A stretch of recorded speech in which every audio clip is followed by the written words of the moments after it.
Televisión Manabita presenta TV Noticias al cierre.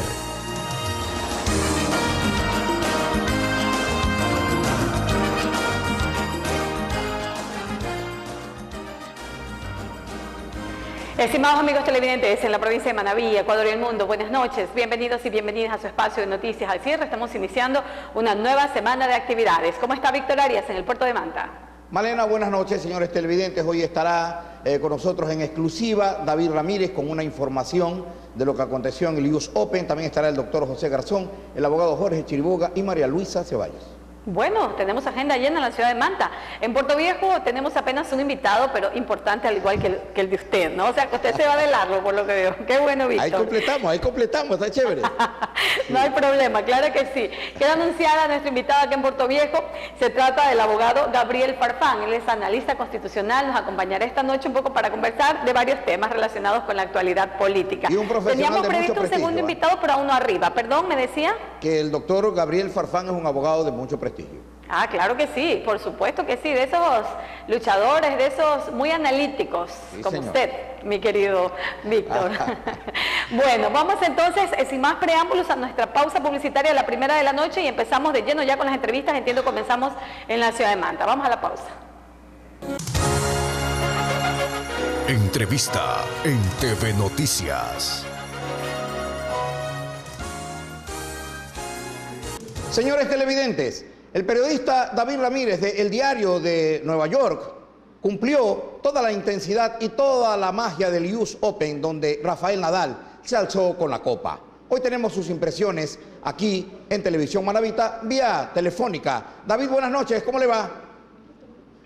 Buenas noches, Víctor. Un saludo a la teleaudiencia de Televisión Manabita de Manta y la provincia.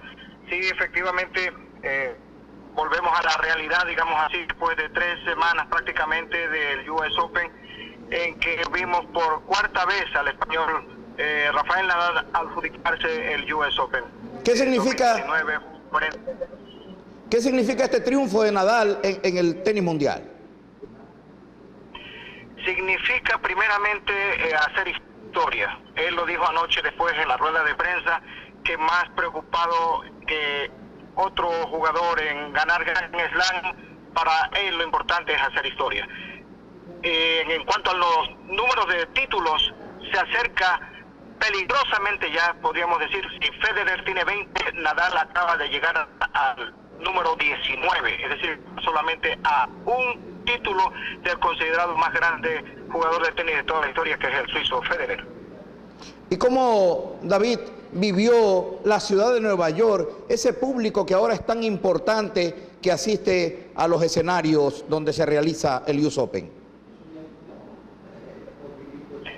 Bueno, realmente el Grand Slam es el último, el US Open es el último del circuito de los 4 que se juegan a nivel mundial. Entonces, digamos que estas 3 semanas validece un poco el béisbol, que es el deporte nacional, el deporte de los estadounidenses, validece, digamos, aquí en el área triestatal, porque vienen inclusive fanáticos de todo Estados Unidos para disfrutar este Grand Slam. Así que inclusive a solamente medio kilómetro está el estadio de los Mets, y podemos nosotros evaluar la asistencia masiva de fanáticos que vienen en el tren 7 que llega hasta la propia instalación del complejo de tenis y el estadio de los Mets.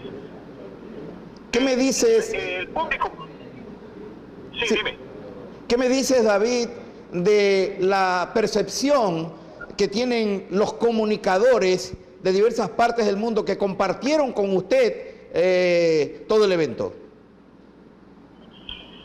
Bueno, el Grand Slam, el US Open, es el espacio en que alrededor de 1.500 periodistas de todo el mundo están durante estas 3 semanas, entre ellos camarógrafos, videógrafos y escritores como tal. Así que es una sala inmensa, y la experiencia es de gente que viene recorriendo el circuito, vienen de Francia, vienen de Wimbledon, vienen abriendo la temporada en Australia. Así que en junio, precisamente, que estuve yo en el abierto francés, me reencontré con algunos colegas que saludé allá, y es una experiencia enriquecedora realmente, porque son gente que viven intensamente el periodismo en esta especialidad, en este caso el tenis.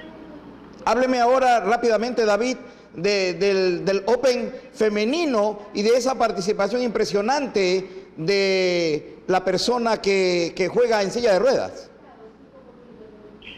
Bueno, esa es realmente una experiencia muy grande la que tuve esta oportunidad.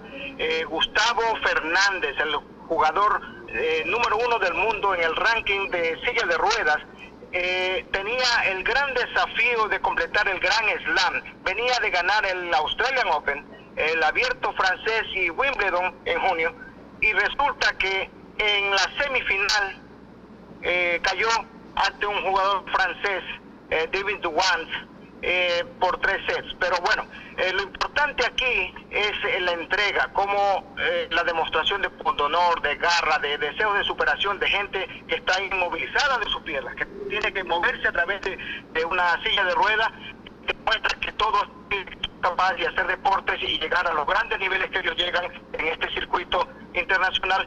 Y en este caso es un argentino, el número 1 del mundo, que tuvo la posibilidad de completar aquí en Nueva York el Grand Slam, pero no lo pudo hacer, pero venía de ganar y ya es parte de la historia. Entonces es importantísimo que haya ocurrido eso acá en Nueva York. Pero también, aparte de eso, aparte de que el título recayó otra vez en Rafael Español, el Open de esta 2019 tuvo un sabor especial, porque dupla de colombianos y Faraz se adjudicaron el US Open en 2, y la jugadora María Osorio, de apenas se llevó el título US Open Junior. Es decir, que la edición de este año hablamos completamente en español los jugadores, porque fueron latinoamericanos, fueron en español, y bueno, el contendor solamente de la final con Nadal, que era ruso. Ok, David, finalmente, para usted personalmente, ¿qué significa esta experiencia? ¿Cuántos años ha cubierto usted el US Open? Esta fue mi final número 21. Yo estuve desde la apertura del estadio Arthur Ashe, que se inauguró en el 97 en la final de Patrick Rafter, el australiano, y desde ese entonces y de manera indefinida, durante 21 años he estado ya en la cobertura del Abierto de Estados Unidos. Y ha sido pues una experiencia pero muy enriquecedora. Es un deporte que yo siempre lo amé a distancia. No lo jugué en mi país, pero cuando llegué acá lo comencé a jugar, lo sigo jugando, y después ya como periodista lo escribo, lo vivo intensamente en los torneos en que he tenido que hacer cobertura. He estado en varias series de Copa Davis, he estado en el Abierto de Francia, he estado en los Abiertos de Miami, de Indian Wells, Cincinnati, de Montreal y otros más, ¿no? Muy bien, David, muchas gracias por esta importante presentación suya en mi programa. Al mismo tiempo que dialogábamos, hemos visto impresionantes imágenes del US Open. Gracias a David Ramírez. Y continuamos inmediatamente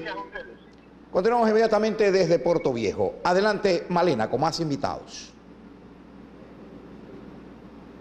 Gracias, Víctor. Sí, efectivamente, le doy la bienvenida a nuestro primer invitado desde la ciudad de Puerto Viejo. Se trata del abogado Gabriel Farfán.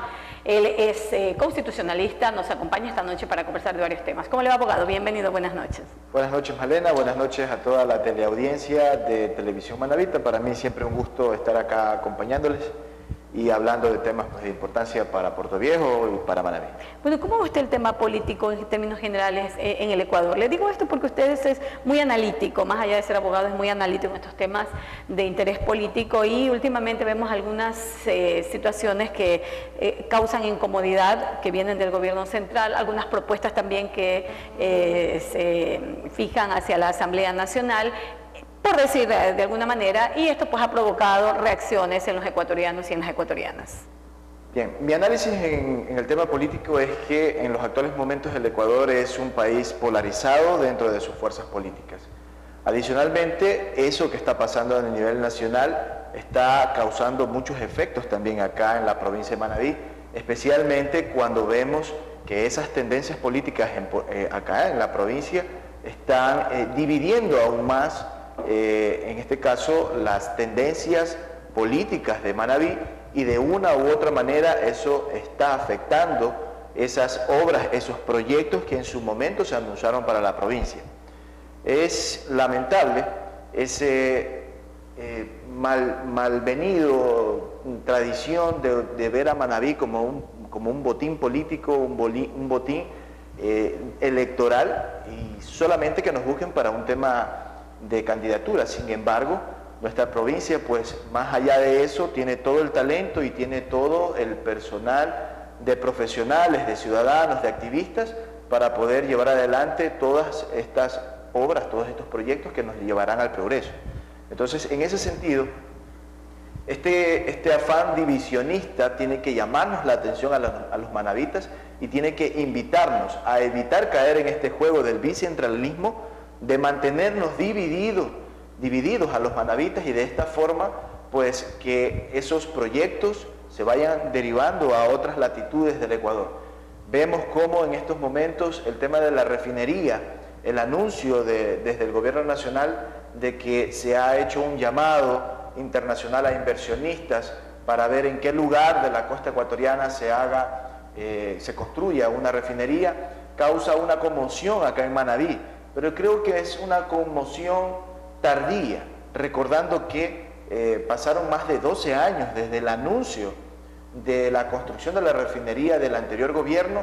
Existieron más de 1.300 millones invertidos en movimiento de tierra en el sector del Aromo, y sin embargo de ellos en ese momento nadie decía nada. En estos momentos el Ecuador, y Manabí por sobre todo, tiene otros temas de que preocuparse también. ¿Queremos el agua o queremos refinería? ¿Queremos turismo o queremos petróleo?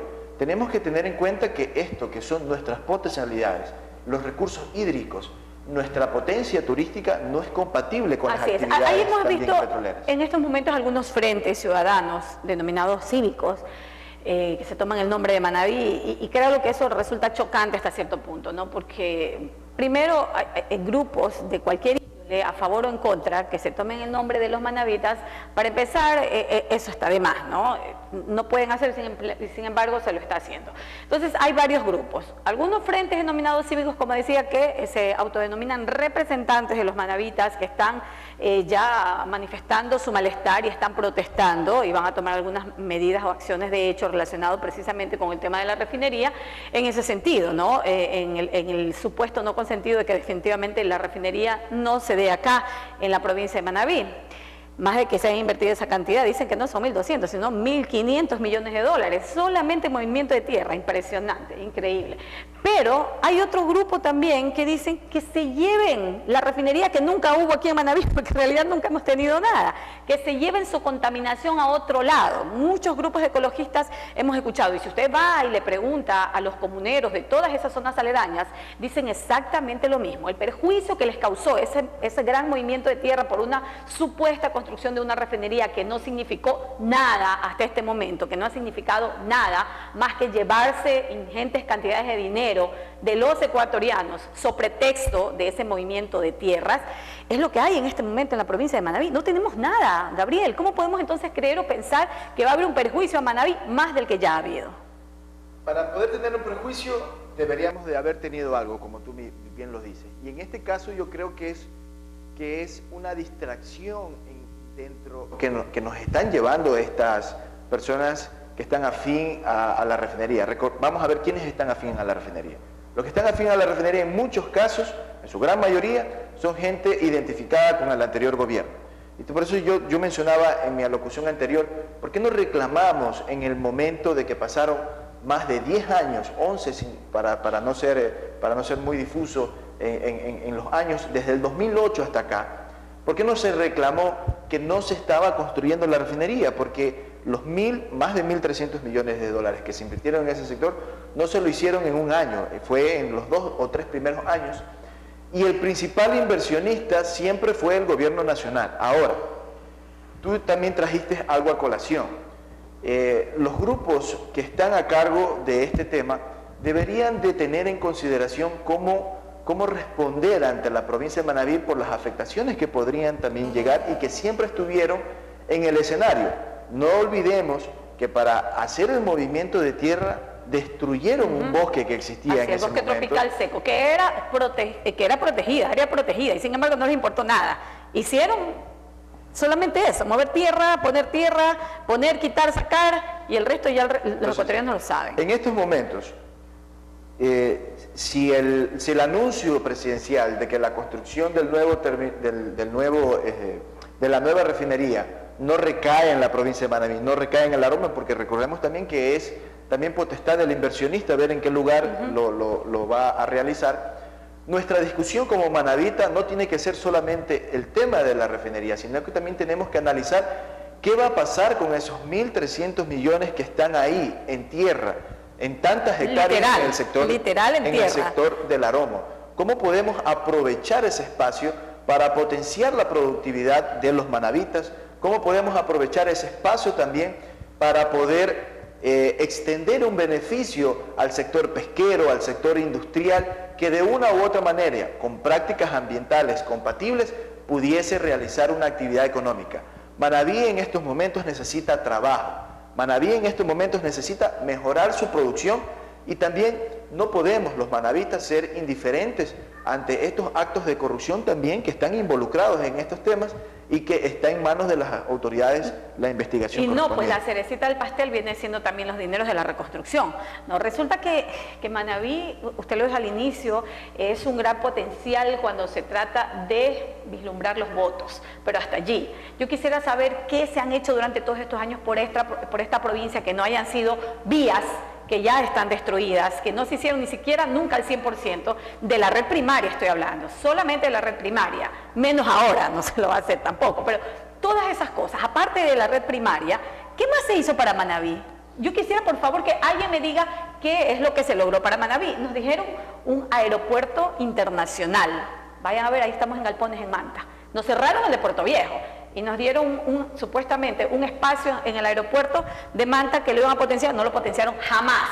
Nos ofrecieron un puerto internacional de transferencia y nos dieron el puerto, no nos dieron nada. ¿Qué más nos han ofrecido? O sea, ¿qué nos dieron a Manabí? Es la pregunta. Y la refinería, obviamente, ¿no? El ofrecimiento. Eso trae a colación estas pugnas y precisamente tu comentario en torno a estas grandes obras que se anunciaron en su momento y que no han aterrizado en Manabí, es precisamente porque este bicentralismo destructor que nos ha hecho tanto daño en Manabí está distrayendo la atención de los manabitas, está haciéndonos ver cosas como por ejemplo la refinería. Sin embargo no vemos el tema del puerto, no vemos el tema de que en lugar de la concesión al puerto de Manta se fue a Pozorja, no vemos que muchas de las decisiones puntuales de Manabí se toman en otras latitudes del Ecuador, y es precisamente ese punto el que tiene que invitarnos a todas las fuerzas políticas, a todas las fuerzas sociales, a todas las fuerzas ciudadanas de la provincia de Manabí a unirnos en una causa que no tiene que ser otra más que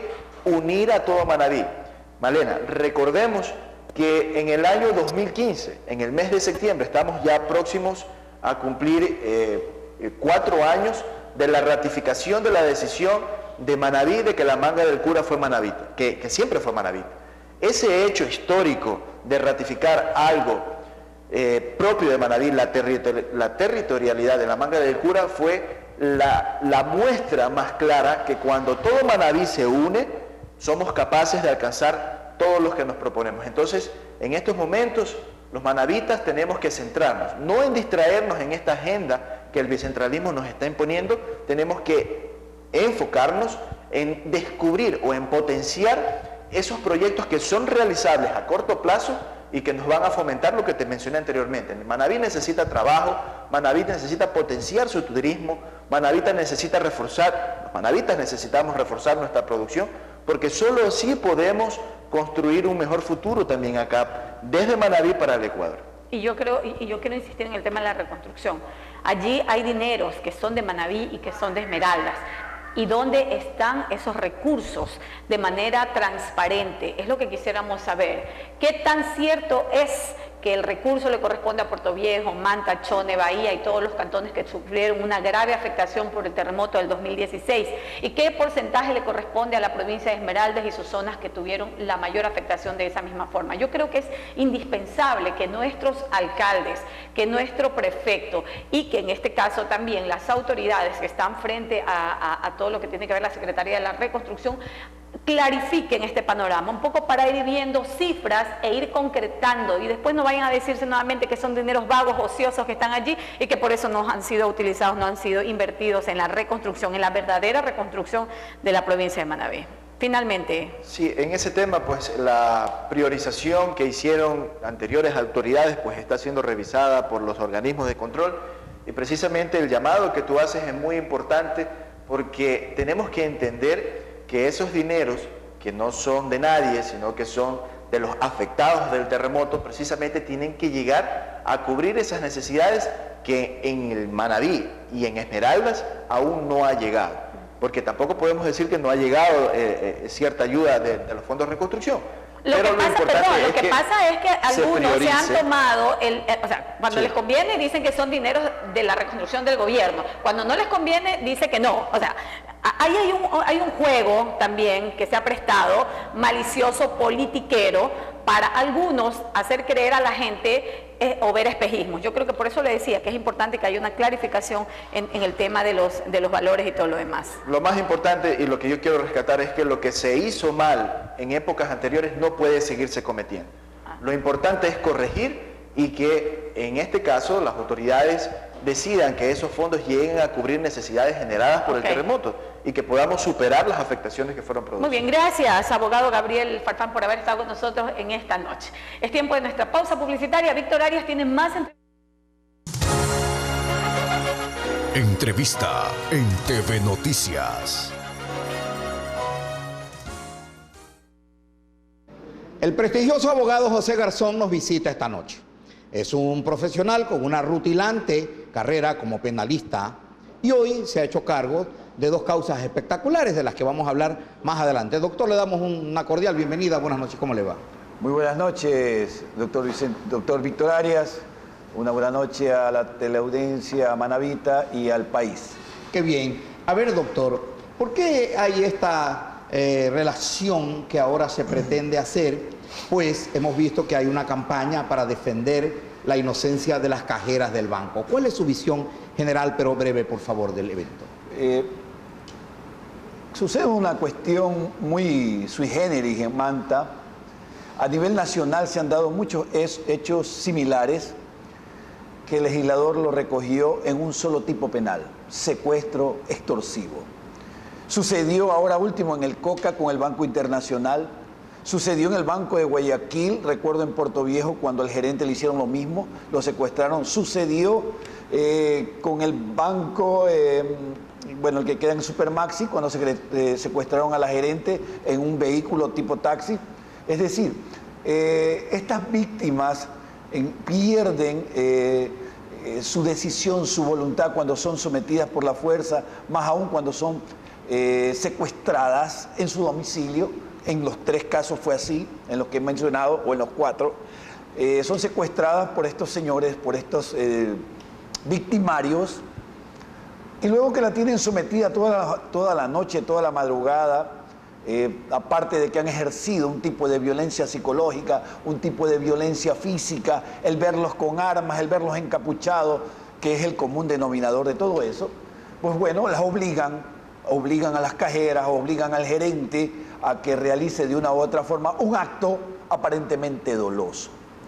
¿Por qué se involucra a las cajeras? Bueno, este es un invento que lo hacen aquí en Manta, y le digo que lastimosamente para la academia, para los que hacemos academia, nos resulta vergonzoso, y siento vergüenza a veces, no sé si propia o ajena, cuando se inicia con delincuencia organizada. Luego dice el fiscal, no, pobre banco, si con delincuencia organizada no cobra el seguro del banco, entonces vamos a seguirle por robo, más el delito de secuestro. Y dicen, bueno, hay aquí una concurrencia real, 2 delitos y el juez le acoge.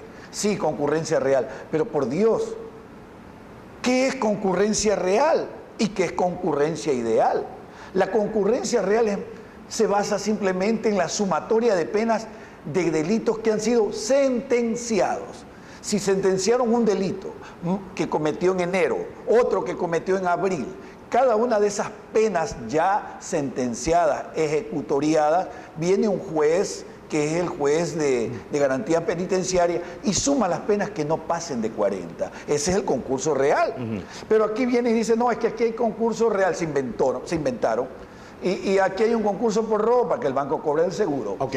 En el caso específico, colega, de las señoritas cajeras del Banco del Pichincha, que fue objeto de un acto ilícito allí, en el Mall del Pacífico, entonces ellas fueron sometidas. Su teoría del juicio exactamente, ¿cuál es? Le hago la pregunta porque es público que el juez, sin embargo, ya las llamó a juicio. Sí, el juez la llamó a juicio, está bien. Entiendo yo que dentro de la discrecionalidad de los jueces digan no, son culpables, pero lo que no podemos permitir es de que me divida dos tipos penales y le diga, por un lado, las cajeras no fueron secuestradas, sino los señores dueños de casa y el esposo de la cajera a la cual defiendo yo. Ellos no son víctimas, pero los otros, ellos no fueron secuestrados porque son parte de la banda y ella se las acusa solo por robo. Tremenda situación, y le digo una cosa, me da pena que nos vean a Manabí como una cuestión de colonización. Vino el abogado del Banco del Pichincha y ¿sabe por qué la acusó? Y el juez le aceptó la acusación por peculado bancario. Dentro de este mismo tema se le ocurrió a él una cuarta figura penal. Una cuarta figura penal, y se la aceptaron. Colega, comprenda que por razones de tiempo no podemos explayar, sin embargo, sus puntos de vista son muy importantes para nuestros televidentes. Vamos al otro tema, es el caso Mama Rosa, donde hay algunas personas implicadas y apresadas. Sin embargo, usted defiende ahí a Michelle B., que es una de las personas que está en prisión. ¿Cuál es su punto de vista? Bueno, hemos pasado una audiencia de juzgamiento y dentro de las técnicas de litigación oral, que usted las conoce muy bien, si un policía no te nombra a tu cliente, ¿por qué le vas a hacer acuerdo? Si un policía no habla nada de tu cliente, ¿por qué tú vas a presentar pruebas? No estás obligado a presentar pruebas ni a desacreditarlo. Durante todo el tema de la audiencia, durante los 3 días, jamás le pudieron atribuir a mi clienta que haya, como dijo la jueza ponente, se inventó la jueza ponente. Y tengo la grabación del audio. Ah, no, dice, es que el tribunal tiene la certeza de que ella la vistió, la maquilló, preparó, organizó. Y por eso es culpable. ¿La maquilló a quién? A la señora que ejecutó el delito. Tengo el audio y créame que me causa indignación y digo, nunca he atacado a un juez. No tengo eso de estar denunciando a los jueces, pero me cansa esta situación, me abruma esta situación, que hago eco de la evaluación que debe hacerse a los jueces y voy a llegar hasta las últimas consecuencias para que se evalúe, porque todos nos conocemos en el medio, todos sabemos la preparación que tenemos cada uno y la preparación que tienen los jueces. Entonces, y esto es impresentable por parte de la jueza decir algo que nunca dijo el testigo, nunca lo dijo el policía. Muy bien. Finalmente, señor abogado, entonces su clienta, la persona que hemos mencionado, es inocente en esta causa. Hasta aquí es inocente. Muy bien. Es inocente. Vamos a un recurso de apelación que lo vamos a presentar oportunamente. Estamos esperando para ver si la señora jueza, y con el que fue, a pesar de que el tribunal no fue unánime, ¿no? Hubo uno de los jueces, bueno, un jurista que ya tiene su trayectoria también y dio un voto salvado. Pero vamos a ver si la señora jueza se atreve lo que dijo en el audio y lo dijo oralmente a colocarlo y decirme cuándo, en qué momento, en qué minuto lo dijo el testigo policía, a ver si es verdad y se atreve a ponerlo en la sentencia, porque vamos a pedir la evaluación de estos jueces. Muy bien, muchas gracias. El doctor José Garzón, aquí en Televisión Manavita, y vamos al corte comercial, ya volvemos. Entrevista en TV Noticias. Señores televidentes, está aquí el activista social, el abogado Jorge Chiriboga Dávalos. Con él tenemos muchos aspectos que hablar. El tiempo será suficiente si lo manejamos con mucha precisión. Jorge, buenas noches, bienvenido. Buenas noches, Víctor, aquí presente, felicitándolo por la extraordinaria actuación jurídica en esa audiencia de un juez constitucional que permite tener la vigencia de que no se puede hacer la reconstrucción del República. A mí me pareció extraordinaria su actuación y el juez también así la ha valorado, ¿no? Eso es una respuesta de que los ciudadanos mantenses tenemos gente capaz y profesionales como usted, y que eso va a permitir en el futuro también hacer otras defensas en otro andarivel, ¿no? Qué bien. A ver, Jorge, entonces, qué bueno, y también le agradezco que usted haya asistido como ciudadano preocupado de los problemas de su ciudad. ¿Cuál fue la visión general suya, ya lejos de la actuación del defensor del Comité Cívico, la presentación del tema y la actuación sobre todo de la judicatura? Claro, sobre todo los abogados, los compañeros, colegas que defienden a la directora del hospital, estaban perdidos, o sea, reconocían que es un problema de salud. El juez les pidió que le dijeran que cómo iba a cambiar la medida cautelar con otra y no sabían qué iban a hacer. Entonces es necesario establecer que el hospital de la ciudad de Manta no puede ser reconstruido porque no hay el plan de contingencia. Correcto. El plan de contingencia no es una cosa que se puede hacer después del contrato, se la hace adjunta al contrato, porque eso no es una obra, es un servicio. Yeah. Entonces, como es un servicio, el plan de contingencia es decir, a ver, vamos a mover las camas, vamos a mover los quirófanos, vamos a mover los ciudadanos, es antes de tirar abajo, comenzar a hacer ruido o destruir las cosas. El plan de contingencia es eso, por eso se llama contingencia. Entonces, se está volviendo inlevantable la medida. Pero claro, pues es que no tienen plan de contingencia, no pueden ir, vamos a decir, Víctor, ¿cómo van a pasar los 2 quirófanos o 3 quirófanos que tiene el hospital a una clínica privada? ¿Cómo lo van a hacer? No pueden, pues. ¿Cómo toda esa infraestructura que está ahí, cómo la van a pasar a otro lugar? No pueden. Hay que desinstalarla y reinstalarla. Reinstalarla. Eso demora. Y eso cuesta miles de dólares. Claro, claro. Entonces, la mejor opción en este momento es que se mantenga en vigencia esto y se construya un nuevo hospital. ¿Cómo lo vio el juez? Bueno, yo bastante ecuánime, dispuesto a subsanar los problemas, exigiéndole a la parte demandada, en este caso, a que presente alternativas para poder subsanar esto. No lo han presentado, no tienen papeles de boca. ¿Y el abogado del procurador? Yo considero que Edgar se puso al lado de los ciudadanos y es el Estado que tiene el poder absoluto, que tiene que ponerse al lado de los ciudadanos, como en este caso fue. Entonces, yo considero que la posición que existe en este momento de haber litigado, como se ha litigado, y de haber demostrado, cuando usted le dijo, ya pues es evidente, ¿dónde está el plan de contingencia? ¿Dónde está el plan de contingencia que tanto alardean que tienen? ¿Dónde está? Que usted se lo dijo. Dijeron que no lo tienen y que están pensando hablar con el municipio para ver si los ayuda. Entonces, terrible. La señora Lucía Fernández en su alocución. Bueno, ella también defendió la postura de la Junta Cívica y defendió la postura de que debe construirse un nuevo hospital. Que bueno, los ciudadanos que estábamos ahí presentes en su momento respaldando la posición de la Junta Cívica, éramos un pequeño grupo, pero realmente el pueblo de Manta está en un momento dado que se va a levantar. Ahí vieron otras personas también que expresaron justamente la necesidad de que queremos que se construya un centro de salud regional moderno, eficaz para los ciudadanos, pero resulta que no nos lo quieren hacer. ¿Y qué va a pasar con el contrato, Jorge? Bueno, yo considero, Víctor, en su capacidad intelectual y jurídica de presentar un amparo ante lo contencioso administrativo, porque hay serios vicios. Yo le quiero nombrar, por ejemplo, el artículo 226 de la Constitución, el artículo 288 de la Constitución, pero el artículo 4 de la Ley Orgánica del Sistema Nacional de Contratación Pública dispone: para la aplicación de esta ley y de los contratos que de ellas deriven se observarán los principios de legalidad, trato justo, igualdad, calidad, vigencia, tecnología, oportunidad, concurrencia, transparencia, publicidad y participación nacional.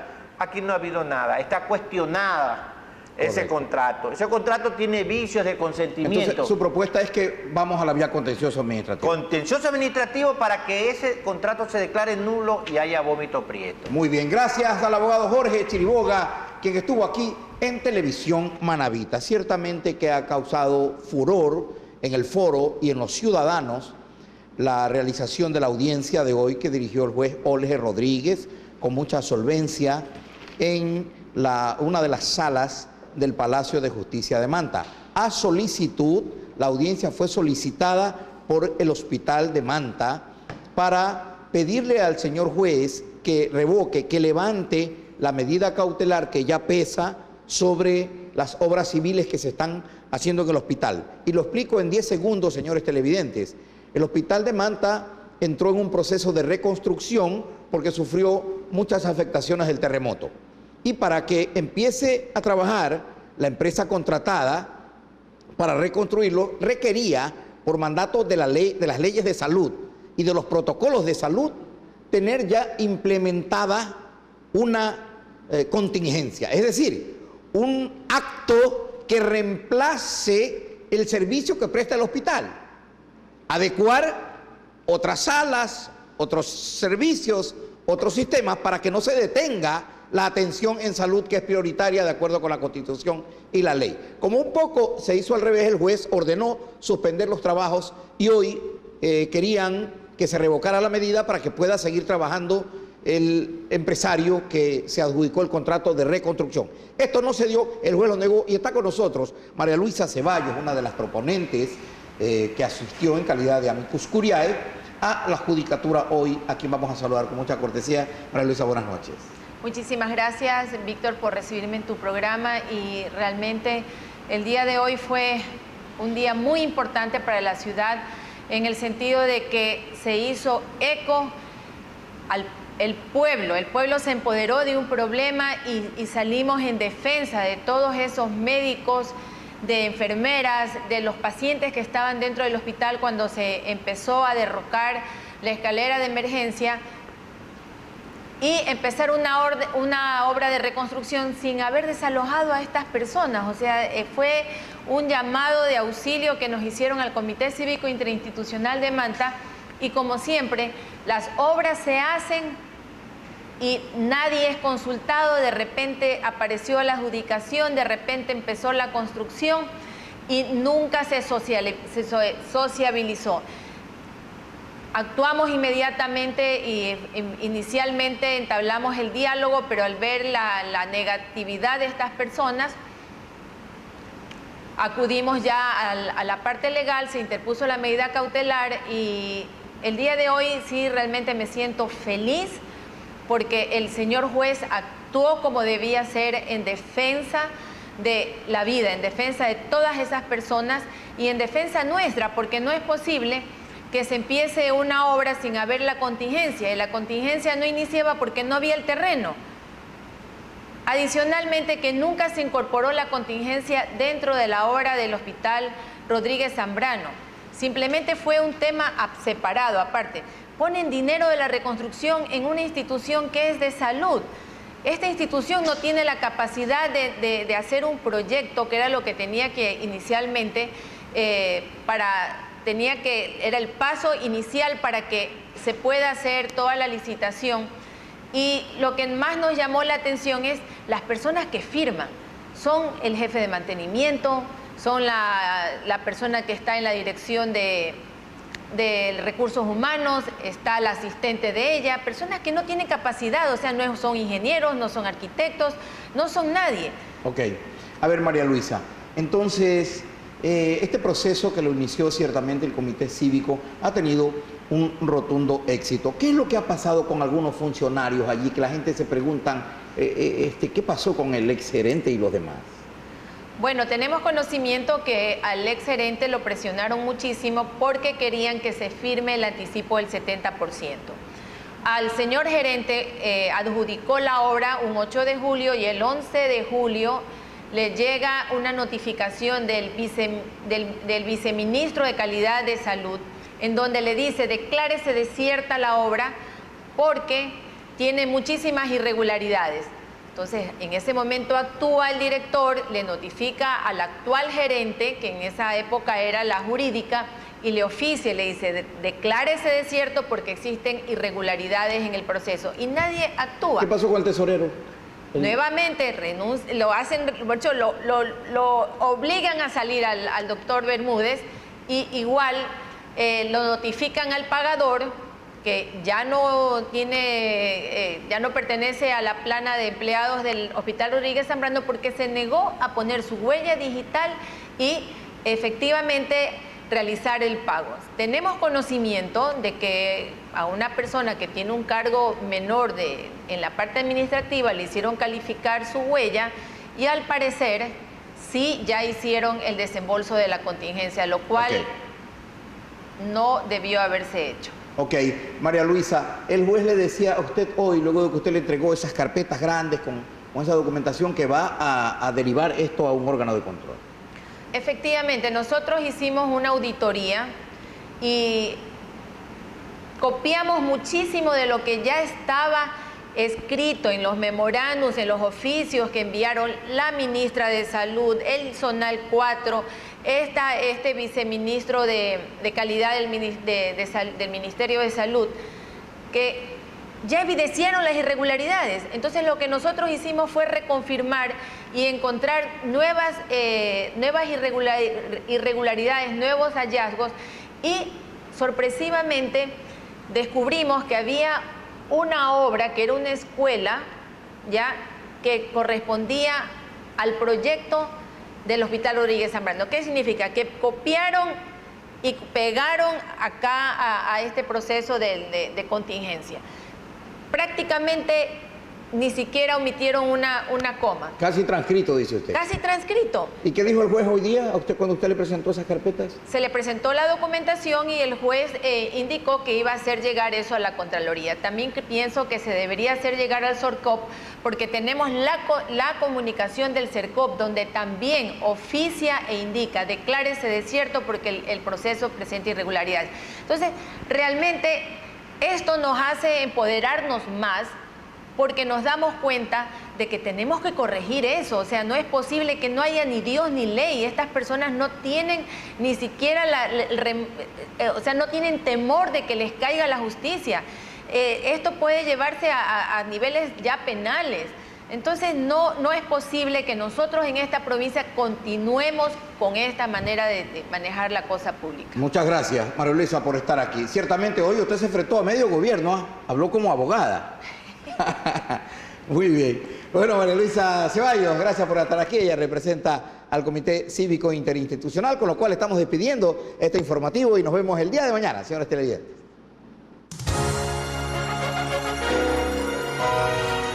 Televisión Manabita presentó TV Noticias al cierre.